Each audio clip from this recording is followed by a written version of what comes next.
Champagne dripped from my face as 200 wedding guests watched in stunned silence.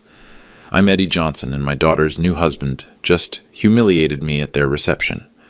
Preston poured expensive champagne over my head, told everyone I was just a pathetic janitor who didn't belong with real people. What he didn't know? I'd been secretly paying his medical school bills for 4 years. Every penny came from my dead wife's life insurance money. I stood there, champagne still dripping, and reached for my phone. One call would destroy everything he'd worked for. This is what happened when kindness met entitlement, and why you should never assume the quiet person in the corner doesn't have power. If this story intrigues you, hit subscribe. I'd love to know where you're watching from. And trust me, you won't believe how this ends. Because sometimes the person you underestimate the most is holding all the cards. The trouble started the moment I walked into Riverside Country Club. $15,000 they paid for this venue. I know because Sarah showed me the contract, worried about the cost. I told her not to worry, that her happiness was worth everything. What I didn't tell her was that $15,000 represented exactly 1 month of scholarship payments I'd been making to ensure her future husband became a doctor.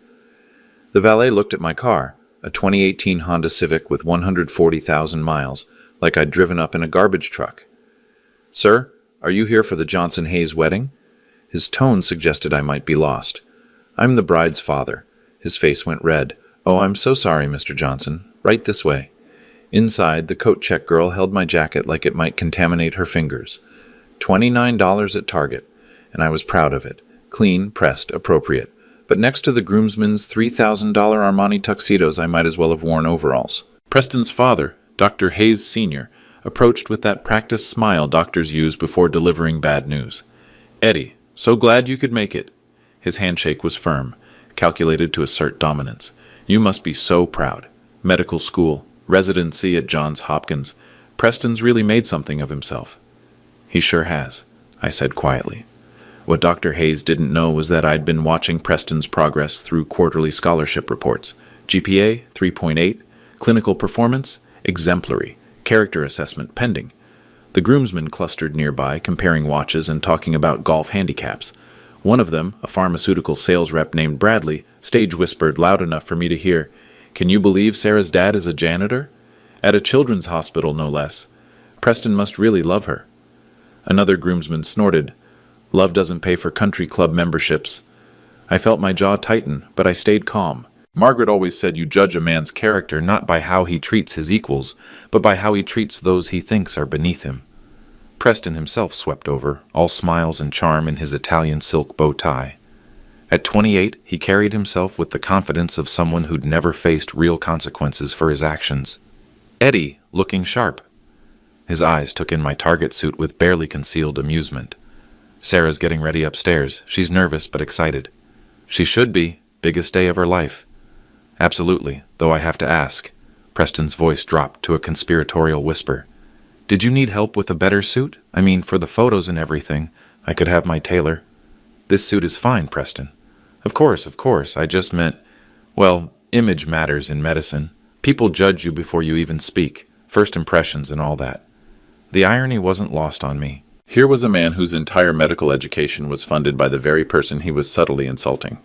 4 years of tuition, books, housing, clinical fees.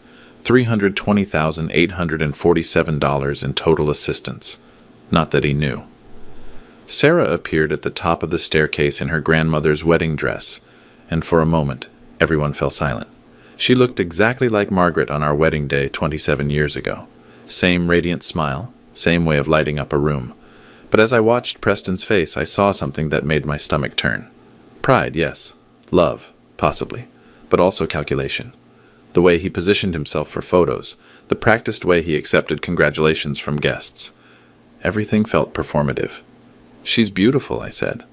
"The most beautiful woman in the room," Preston agreed. Then, lowering his voice, "And after tonight, she'll be Mrs. Preston Hayes III. Part of a real medical family legacy." That's when I knew we might have a problem. The ceremony went off without a hitch, but the reception was where masks started slipping. I sat at table 12, the family table supposedly, though I noticed Dr. Hayes Sr. had positioned himself as far from me as possible while still maintaining the appearance of inclusion. Sarah had insisted I sit with family, not realizing that to Preston's relatives, I wasn't really family at all. During cocktail hour, I overheard Preston's aunt speaking to her husband near the bar. I still can't believe she's marrying him. Preston, I mean. Lovely girl, but her background... She gestured vaguely in my direction. Hospital janitor? What will people say at the club? Preston knows what he's doing, her husband replied. Pretty girl, and she'll be grateful. Those types always are. Those types. I gripped my champagne flute a little tighter. The truth was, I'd been watching this family for months, ever since Sarah announced the engagement. Old money, medical dynasty, the kind of people who donated wings to hospitals and expected their names on plaques. They saw charity as something you did for tax write-offs, not because you understood what it meant to struggle. But here's what really worried me. If I stayed silent tonight, if I let this pattern continue, what message was I sending Sarah? That it was acceptable for her husband to look down on her father? That love meant tolerating disrespect? More importantly, what would Margaret think? My wife died 5 years ago after a 3-month battle with lung cancer, stage 4 by the time they caught it. Preston Hayes was a second-year medical student then, doing his clinical rotations at Children's Hospital. He was one of the residents who treated Margaret during her final weeks. He was good to her, gentle, professional. He stayed late to answer my questions, helped me understand treatment options, held my hand when I cried in the hallway after her last chemotherapy session failed. That's why I did what I did with the insurance money.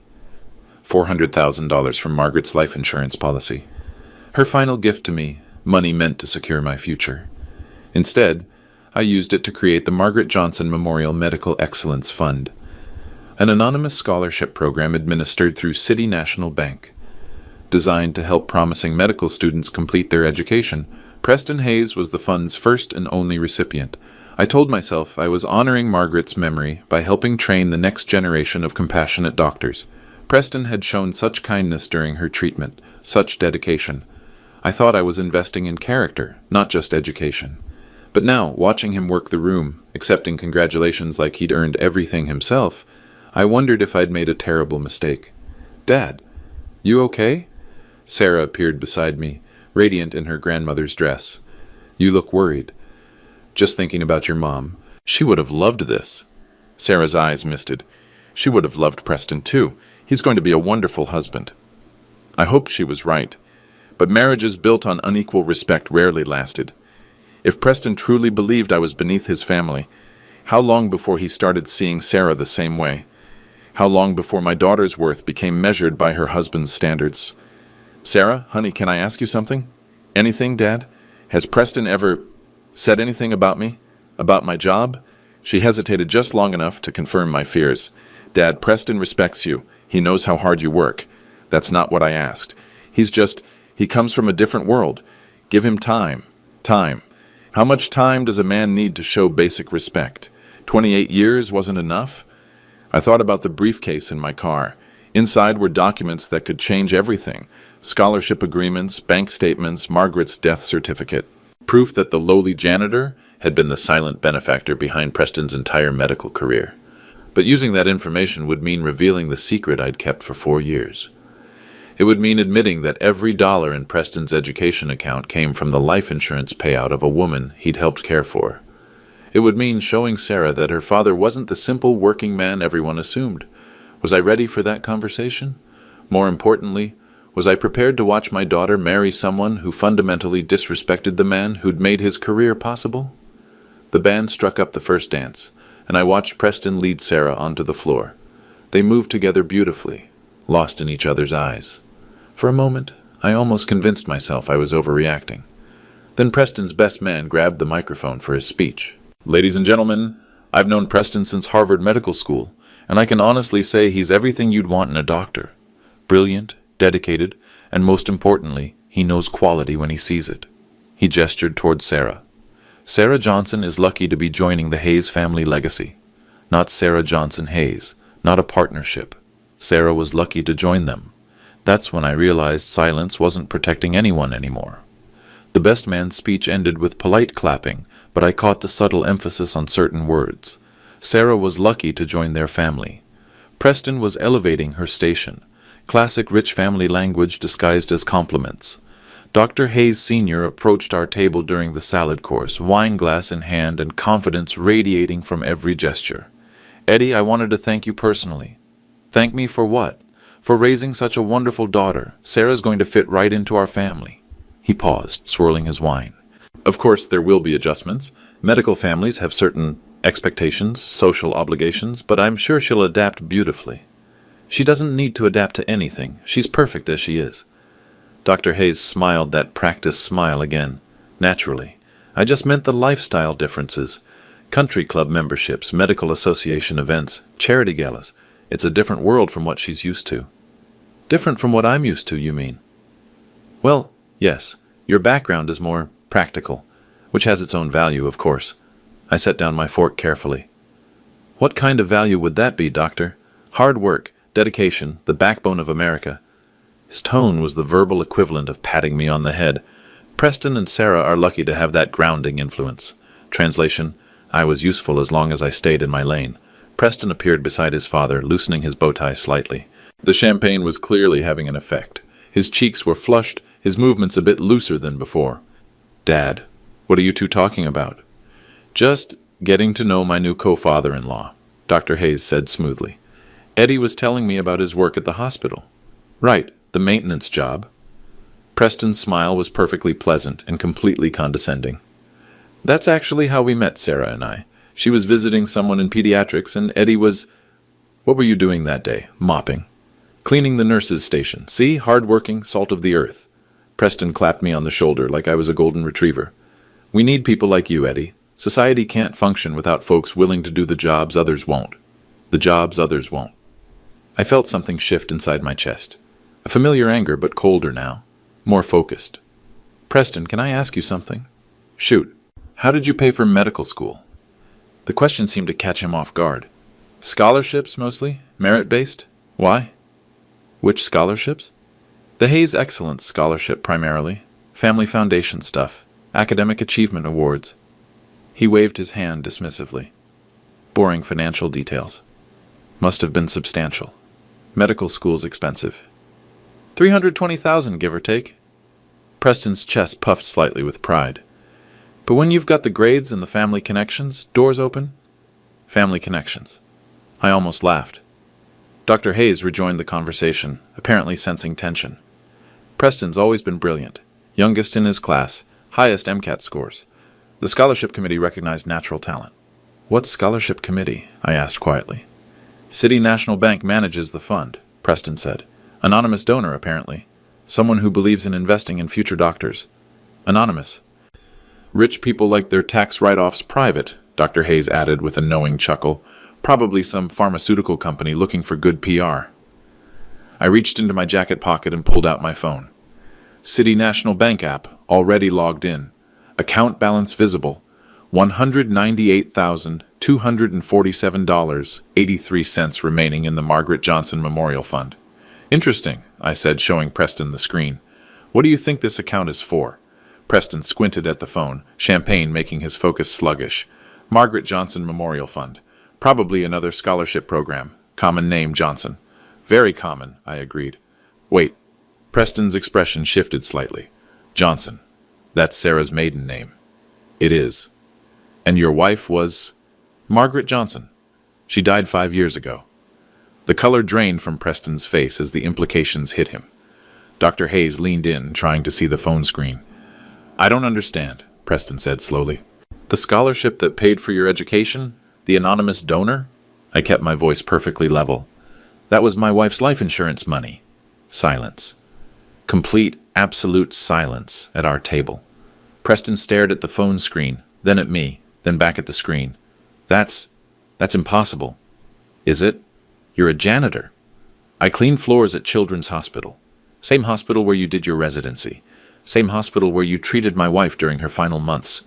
Dr. Hayes grabbed Preston's arm. Son, what is he talking about? I remember her, Preston whispered. Margaret Johnson. Room 314. Lung cancer. Stage 4. You were very kind to her. And to me. Preston's hands started shaking slightly. But the scholarship, you don't have that kind of money. $400,000 in life insurance. Every penny went into that fund. Why? The word came out strangled. Because you were good to her. Because I thought you understood what it meant to care for people who were suffering. I stood up slowly, phone still in hand. Around us, other guests continued their conversations, oblivious to the earthquake happening at table 12. You called my work jobs others won't do, Preston. But I chose that job. I chose it because cleaning those floors meant being close to the doctors and nurses who tried to save my wife, because it meant contributing something, even if it was just keeping their workspace clean. Preston was staring at me now with something approaching horror. And I chose to fund your education because I believed the man who held my hand in that hospital corridor would become the kind of doctor who never forgot where compassion comes from. I picked up my champagne glass. Cheap sparkling wine, not the Dom Perignon they'd served the Hayes family table. Seems I was wrong about a lot of things. Preston sat frozen, staring at my phone screen like it contained nuclear launch codes. Dr. Hayes kept glancing between us, trying to process what he'd just heard. There has to be some mistake, Dr. Hayes said finally. The scholarship committee told us the donor was a pharmaceutical company. The committee was instructed to protect donor anonymity, I replied calmly. Standard practice for memorial funds. I could see Preston's mind racing, trying to reconcile his assumptions with reality. His father-in-law, the man he'd been subtly insulting all evening, had personally funded his entire medical career. Sarah approached our table, sensing the tension. Is everything okay here? You all look like someone died. The irony of her words wasn't lost on me. We're fine, sweetheart, I said. Just discussing Preston's scholarship program. Oh, the Hayes Excellence thing? Dad, isn't it amazing how these programs help deserving students? Sarah's smile was radiant, completely unaware of the bomb that had just exploded at her wedding reception. Deserving, I repeated quietly. Dr. Hayes cleared his throat, apparently deciding damage control was necessary. Eddie, I think there might be some confusion here. Medical education funding is complex. Multiple sources, various foundations. No confusion, doctor. I have all the documentation in my car. Documentation? Bank records, scholarship agreements, transfer authorizations. I paused, letting that sink in. Margaret's death certificate. Preston's champagne glass slipped from his fingers, shattering on the floor. The sound drew attention from nearby tables, guests turning to look at our little drama. Careful there, son, Dr. Hayes said, his voice tight with forced cheer. Nervous Groom syndrome. A server appeared immediately to clean up the glass, and I noticed something interesting. As she knelt to gather the pieces, both Preston and his father stepped back automatically, as if her presence might contaminate them. The same reaction they'd had to me. Thank you, I said to the server. That was very kind. She looked up, surprised. Most guests didn't acknowledge service staff. Just doing my job, sir. Important work, keeping everyone safe. Preston watched this exchange with growing discomfort. He was starting to see the parallels. Hospital Administrator Janet Miller chose that moment to approach our table. I'd worked with Janet for 15 years, and she'd always treated me with genuine respect. Eddie, I didn't know you'd be here tonight. She gave me a warm hug. How's retirement treating you? Preston's head snapped up. Retirement? Eddie didn't tell you? After 15 years as head of facilities management, he's finally taking some time for himself. Janet beamed at me proudly. Best facilities director we ever had. The man could run that hospital blindfolded. Facilities director? Dr. Hayes sounded confused. Oh, yes. Eddie managed a staff of 43, oversaw a $2 million maintenance budget, implemented the new waste management protocols that saved the hospital $600,000 annually. Janet paused, noticing the strange looks around the table. I'm sorry. Did I say something wrong? No, I said quietly. They just assumed I was a janitor. The truth was more complicated. I had started as a night janitor 15 years ago, working my way up through determination and competence. But somewhere along the way, people stopped seeing the progression. They saw a man in work clothes and made assumptions. Even Preston, who'd worked in that hospital for 2 years, had never bothered to learn my actual title. Well, Janet continued, retirement suits you. Though we miss having someone who actually cared about the place. She lowered her voice conspiratorially. Between you and me, the new guy couldn't organize a 2-car parade. After Janet left, our table fell into uncomfortable silence. Preston stared at his hands, processing the revelation that his assumptions about my capabilities had been as wrong as his assumptions about my financial situation. Facilities director, Dr. Hayes murmured. $2 million budget. Still just hospital work, I said evenly. Still the kind of job you think is beneath your family. Preston finally looked up, his face pale. Eddie, I didn't mean... What didn't you mean, Preston? I didn't know. You didn't know because you didn't ask. You saw what you wanted to see. Sarah was looking confused now, sensing undercurrents she couldn't identify. What's going on here? Why does everyone look so serious? I checked my watch. 7:30 p.m. The evening was still young. Just getting to know each other better, sweetheart. The DJ announced it was time for the father-daughter dance, and Sarah's face lit up with pure joy. She grabbed my hand, pulling me toward the dance floor as the opening notes of My Girl began to play, the same song Margaret and I had danced to at our own wedding. As we swayed together, I could feel the weight of 200 pairs of eyes watching us. Sarah looked radiant, completely happy, unaware that her new husband had spent the evening systematically insulting the man who'd made his career possible. "Dad, this is perfect," she whispered. "Mom would have loved this song. She would have loved seeing you this happy." Preston makes me happy. I know he seems a little formal tonight, but wedding stress, you know? He's actually really sweet when it's just us. I hope that was true. I hope the man I'd observed tonight was an aberration, brought out by family pressure and alcohol. But Margaret had always said, when people show you who they are, believe them. The song ended, and tradition dictated that Preston cut in for the next dance. As I stepped back, he moved forward with that practiced smile. "Mind if I steal her back? She's all yours." But as I started to leave the dance floor, Preston caught my arm. "Eddie, wait, about our conversation earlier. Not here, Preston. This is Sarah's moment. I just want to clear the air. I think there's been some misunderstanding." Sarah looked between us, confused. What misunderstanding? Other guests had gathered around the dance floor's edge, watching the newlyweds with champagne glasses raised. Preston's groomsmen clustered nearby, along with both sets of parents and various relatives. A perfect audience. "Preston, please," I said quietly. "Let's talk later." "No, I think this needs to be addressed now." Preston's voice carried that slight slur of someone who'd been drinking steadily for 3 hours. "There seems to be some confusion about my scholarship funding." My blood ran cold. He was going to do this here in front of everyone. "Preston," I warned. "Eddie claims he funded my medical education through some memorial scholarship." Preston's voice got louder, drawing more attention, which is obviously impossible. Sarah's face went white. "What are you talking about?" Dr. Hayes stepped forward, clearly sensing disaster. "Son, maybe we should—" "No, Dad, this is important." Preston turned to address the gathered crowd. "Ladies and gentlemen, I want to clear up a misunderstanding. My father-in-law has been telling people he paid for my medical school, which is frankly ridiculous." Gasps rippled through the crowd. Sarah looked mortified. "Preston, stop," she pleaded. "I earned my scholarship through academic merit, not charity from a janitor." The word came out like a slur.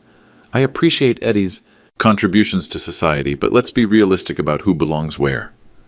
The crowd was dead silent now. Even the band had stopped playing. I felt something break inside me. Not snap. That would have been violent. This was more like ice finally giving way under too much pressure. "Preston," I said, my voice carrying clearly across the silent room, "you should stop talking now." "Why? Because the truth is uncomfortable?" Preston was fully committed now, his inhibitions dissolved by alcohol and adrenaline. "Look, Eddie, I respect what you do. Society needs people willing to clean up after others, but don't pretend you're something you're not." He grabbed a fresh champagne flute from a passing server's tray. Dom Perignon, the expensive stuff reserved for toasts. "This is Dom Perignon 2014, he announced to the crowd. $280 a bottle. This reception cost more than most people make in a month. The Hayes family has been supporting medical education for 3 generations. He held the glass high, champagne bubbling golden in the ballroom lights. "So let's be honest about who really belongs at this level of society." That's when he did it. Preston Hayes III, Harvard-educated doctor, devoted son-in-law, poured an entire glass of $280 champagne over my head. The liquid was cold, shocking, running down my face and soaking into my $29 Target suit. 200 wedding guests stood in absolute silence, watching champagne drip from my nose onto the polished marble floor. "You don't belong here," Preston said clearly, his voice carrying to every corner of the ballroom. "You never did." Sarah made a sound like she'd been physically struck. Several guests gasped audibly. Dr. Hayes looked like he wanted to disappear into the floor. I stood there, champagne dripping, feeling the weight of every stare in the room. Some faces showed shock, others embarrassment, a few showed the cruel satisfaction of witnessing someone else's humiliation. But I didn't move, didn't react, didn't give Preston or his family the satisfaction of seeing me lose control. Instead, I reached into my jacket pocket and pulled out my phone. The screen was slightly wet, but functional. "Preston," I said quietly, my voice somehow carrying despite the whisper-level volume. "You mentioned my scholarship claim was impossible. Completely ridiculous." I held up the phone, showing the City National Bank app. Account balance clearly visible, $198,247.83. Margaret Johnson Memorial Medical Excellence Fund, managed by City National Bank. Established May 15, 2019, with a $400,000 initial deposit from Colonial Life Insurance Company. Preston's confident smile started to waver. Scholarship recipient Preston Hayes III. Total disbursements to date, $320,847. The crowd pressed closer, trying to see the phone screen. Someone near the back called out, "What's he showing?" I touched another app icon. A PDF document opened.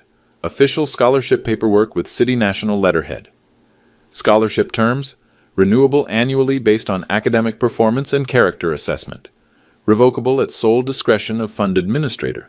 Preston's face had gone from flushed to gray. Fund administrator, I continued, reading from the document. Edward James Johnson. That's me, Preston. The silence was so complete I could hear the ice melting in abandoned drinks. The janitor you just humiliated? The man who doesn't belong here? I wiped champagne from my cheek with the back of my hand. I've been paying your bills for 4 years. Dr. Hayes made a strangled noise. Sarah was crying openly now, mascara running down her cheeks. Every tuition payment, every book fee, every clinical rotation cost. $320,847 of my wife's life insurance money. I looked around the circle of shocked faces. My wife, Margaret, who died of lung cancer in room 314 at Children's Hospital. The same hospital where Preston did his residency. The same woman he held my hand and cried with me when she died. Preston was swaying slightly, the full horror of his situation finally penetrating his alcohol-clouded brain. So you're right, Preston. Let's be honest about who belongs where. I reached for my briefcase. The click of my briefcase opening echoed through the silent ballroom like a gunshot. 200 guests leaned forward as I pulled out a manila folder. My movements deliberate and unhurried despite the champagne still dripping from my hair. These are the original scholarship documents, I said, holding up the first set of papers. Signed and notarized on May 15, 2019, 3 days after I received Margaret's life insurance payout. Dr. Hayes stepped forward, his medical composure finally cracking. Let me see those. I handed him the documents. His hands shook as he read, his face growing paler with each line. This can't be right, he muttered. The scholarship committee told us. The committee was instructed to maintain donor anonymity, I replied calmly. Standard protocol for memorial funds. You never asked who the donor was, Doctor. You just assumed it was someone worthy of your respect. Preston grabbed the papers from his father, scanning them frantically. But the Hayes Excellence Scholarship. Was the cover name you gave it? The actual fund is called the Margaret Johnson Memorial Medical Excellence Fund. Your scholarship checks came from my wife's death benefit. Sarah's sobs were the only sound in the room as Preston read his own scholarship agreement. His signature was there, clear as day, along with the terms he'd apparently never bothered to fully understand. I pulled out a second folder. These are the bank statements. 4 years of transfers from my account to yours, Preston. Would you like me to read the amounts? No, Preston whispered. September 2020, $47,200. Tuition and fees for your final year of medical school. I could hear guests murmuring behind me, the sound of 200 people doing math in their heads. January 2021, $18,400, clinical rotation fees and medical equipment. Preston's best man looked like he was going to be sick. June 2021, $53,900, first-year residency supplemental funding because hospital salaries don't cover medical school loans. I held up a third folder. Preston, do you remember signing this document? He took it with trembling hands. It was a character assessment form required annually for scholarship renewal. Question 12, I said. How has this scholarship impacted your understanding of service to others? Your answer was quite eloquent. Preston's voice was barely audible as he read his own words aloud. This scholarship has taught me that medicine is about serving all people, regardless of their background or social status. I am humbled by the anonymous donor's generosity and committed to honoring their sacrifice through compassionate care." The irony hung in the air like smoke. Janet Miller pushed through the crowd, having heard the commotion. When she saw the papers in Preston's hands, her expression shifted to recognition. "Oh my God," she said. "Eddie, you're the anonymous donor? The Margaret Johnson Fund?" All eyes turned to her. "I've been processing scholarship payments for 4 years through the hospital's education department. We never knew who—" She looked around the circle of stunned faces. "This fund has helped 8 medical students complete their education. Preston wasn't the only one." 8 students. I'd never told anyone that detail. "The hospital board considers the Margaret Johnson Fund one of our most important educational partnerships," Janet continued. "The donor requirements are incredibly specific. Recipients must demonstrate not just academic excellence, but genuine compassion for patients regardless of their socioeconomic status." She looked directly at Preston. "There's actually a character clause. If a recipient demonstrates behavior inconsistent with the fund's values, support can be terminated immediately." Dr. Hayes grabbed my arm, his composure completely shattered. "Eddie, please, there's been a misunderstanding.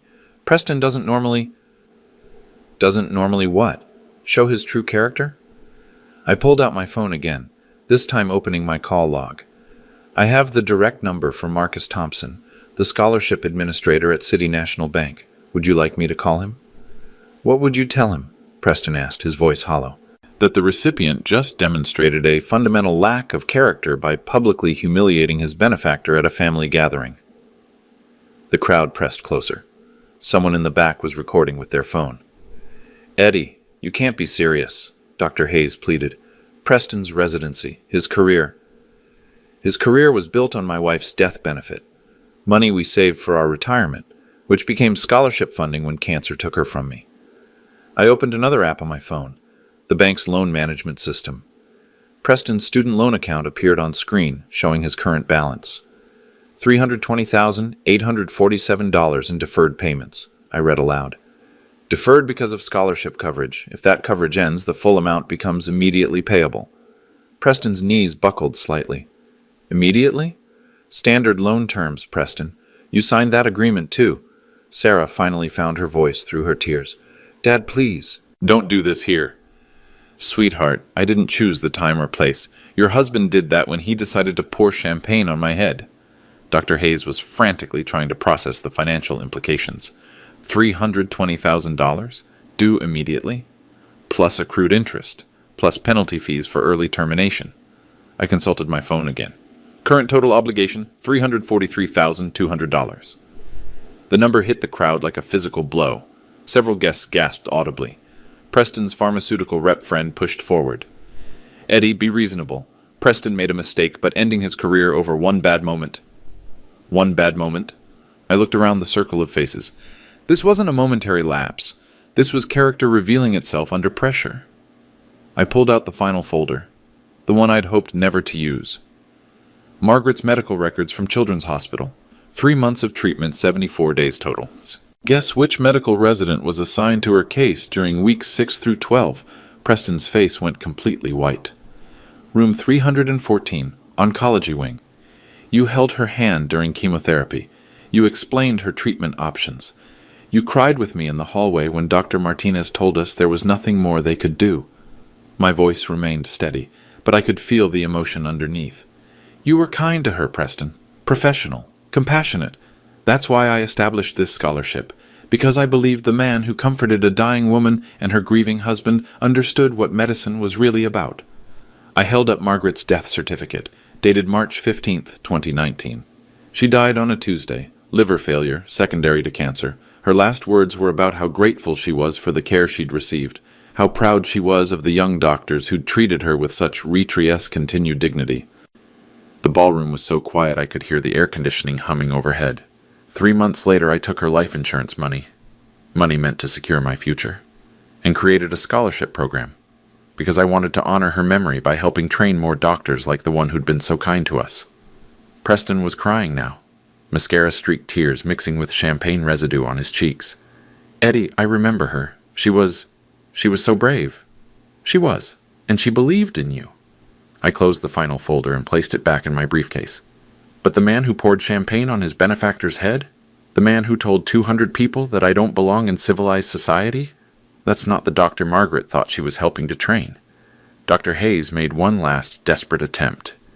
Eddie, please, think about Sarah. Think about their future together.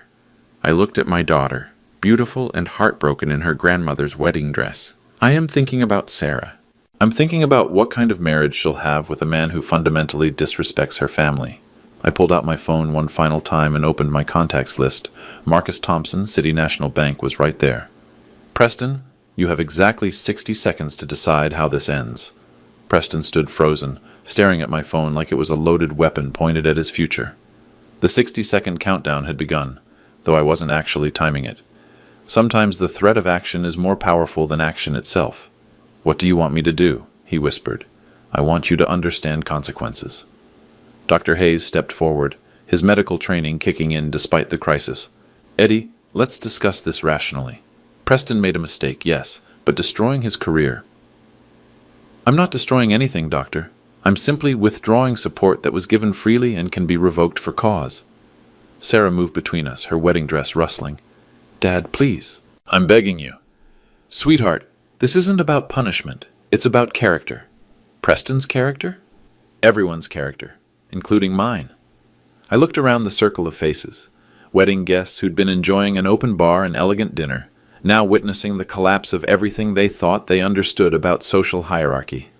For 4 years, I've watched Preston benefit from Margaret's sacrifice without knowing where it came from. Tonight, I learned what he really thinks of people like me. Preston found his voice. Eddie, I was drunk. I was nervous. The pressure from my family. Stop. I held up my hand. Don't blame alcohol. Don't blame pressure. Don't blame your family. You showed me exactly who you are when you think no one important is watching. I touched Marcus Thompson's number on my phone screen. The call connected immediately. Marcus, it's Eddie Johnson. Yes, I know it's evening. I'm calling about the Margaret Johnson Memorial Fund. The crowd leaned in, straining to hear both sides of the conversation. I need to invoke the character clause for recipient Preston Hayes, effective immediately. Even through the phone speaker, Marcus's surprise was audible. Eddie, that's a serious step. Can I ask what precipitated this decision? Public demonstration of behavior fundamentally inconsistent with the fund's values. I see. And you're certain about this course of action? I looked at Preston, who was shaking visibly. I am. Very well, I'll initiate the termination paperwork tonight. All future payments will cease and the recipient's loan deferments will end at midnight. Thank you, Marcus. Eddie, I'm sorry it came to this. Your wife would be proud of how you've honored her memory. I ended the call and put the phone back in my pocket. It's done. Preston collapsed into a nearby chair, his head in his hands. $340,000, due immediately, plus interest accruing daily. Dr. Hayes was frantically calculating. We can cover some of it, but that amount, Preston, your residency salary won't even touch the monthly payments. There won't be a residency, I said quietly. Everyone turned to stare at me. Janet, you handle hospital credentialing. What happens when a resident's educational funding is revoked for character issues? Janet looked uncomfortable but answered honestly. The hospital reviews the circumstances.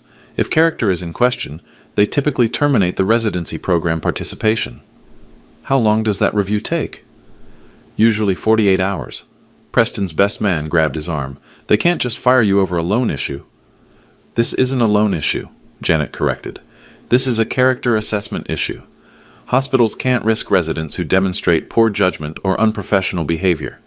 I opened my briefcase again and pulled out a business card. Preston, this is Dr. Amanda Rodriguez's card. She's a financial counselor who specializes in medical education debt crisis. Preston took the card with trembling fingers. She helped another scholarship recipient navigate a similar situation 3 years ago. Another recipient? Student number 4. Demonstrated similar character issues during his pediatric rotation. Spoke dismissively about patients' families based on their socioeconomic status. The crowd was silent, processing this revelation. What happened to him? Dr. Hayes asked. He found work in medical research, lower pay than clinical practice, but steady income. It took him 7 years to pay off his loans, but he managed. Preston looked up, hope flickering in his eyes. 7 years? If he lives very, very carefully. No country club memberships, no expensive cars, no $280 champagne. The irony of referencing the champagne currently drying in my hair wasn't lost on anyone.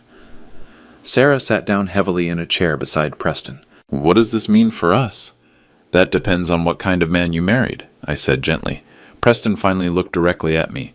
"Eddie, if there was some way to make this right..." "Preston, the scholarship is gone. That decision is final."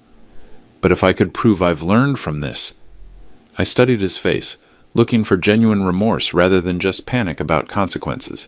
The Margaret Johnson Memorial Fund will continue to support other medical students who understand that compassion isn't conditional on social status. And me?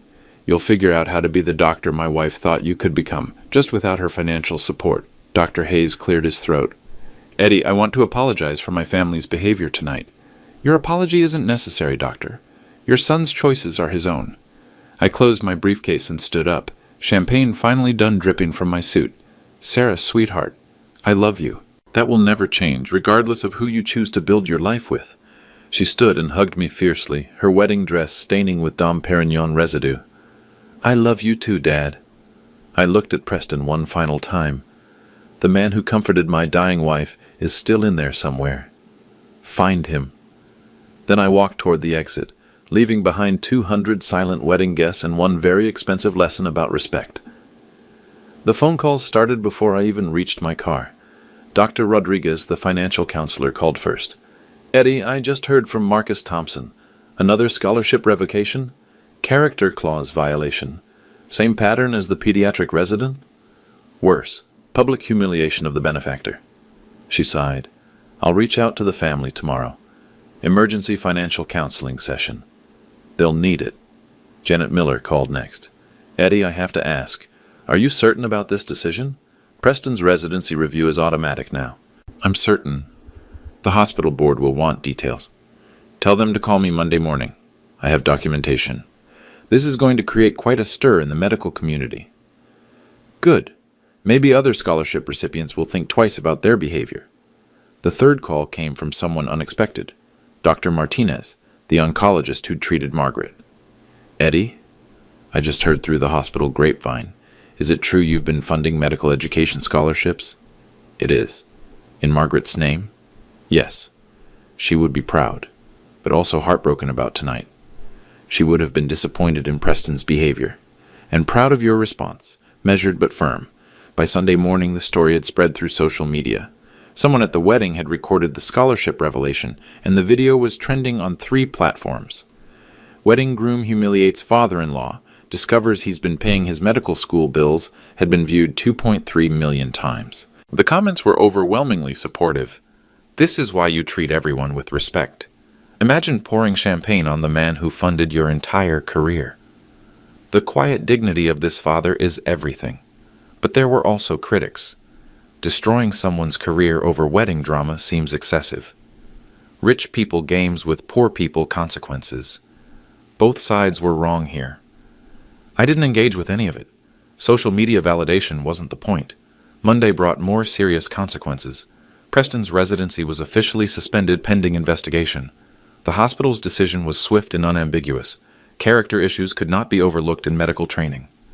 Dr. Hayes Sr. called that afternoon. "Eddie, I need to ask, is there any possibility of reversing this decision?" "None. Preston is seeing a counselor. He's genuinely remorseful." "I'm sure he is. $340,000 in debt tends to inspire reflection."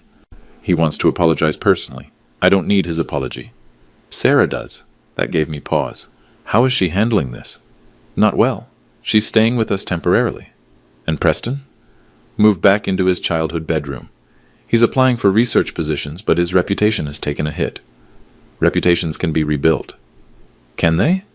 "The story is everywhere, Eddie. Medical journals are writing about it. Ethics professors are using it as a case study.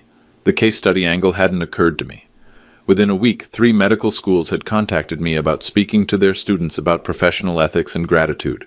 The Margaret Johnson Memorial Scholarship incident became required reading in several medical ethics courses. More importantly, other scholarship recipients began reaching out. Students I'd helped without ever meeting them, wanting to express gratitude they'd never known they owed. Doctor. Lisa Chen, the fund's second recipient, called from her pediatric oncology fellowship. Mr. Johnson, I had no idea the scholarship came from someone who understood loss so personally. Your grades and character earned that scholarship, Doctor. But your wife's sacrifice made it possible. I just wanted you to know. I think about that every time I treat a child with cancer. That's exactly what Margaret would have wanted. The ripple effects continued expanding. City National Bank reported a 340% increase in Memorial Scholarship Fund inquiries. Apparently, my story had inspired other families to create similar programs. Preston, meanwhile, found work at a pharmaceutical research company. The pay was 60% less than his projected residency salary, but it was honest work. Dr. Rodriguez helped him negotiate a 15-year payment plan for his loans. Sarah filed for separation 6 weeks after the wedding. Not because of the financial consequences, but because of what those consequences had revealed about her husband's character. I can't stop thinking about that moment, she told me during one of our coffee meetings. The look on his face when he poured that champagne, that wasn't stress or alcohol. That was who he really is when he thinks he has power over someone. And now he's learning what it feels like to be powerless. Maybe that's not entirely a bad thing. 3 months later, Preston requested a meeting, not to ask for reinstatement. He understood that door was permanently closed, but to share something he'd learned.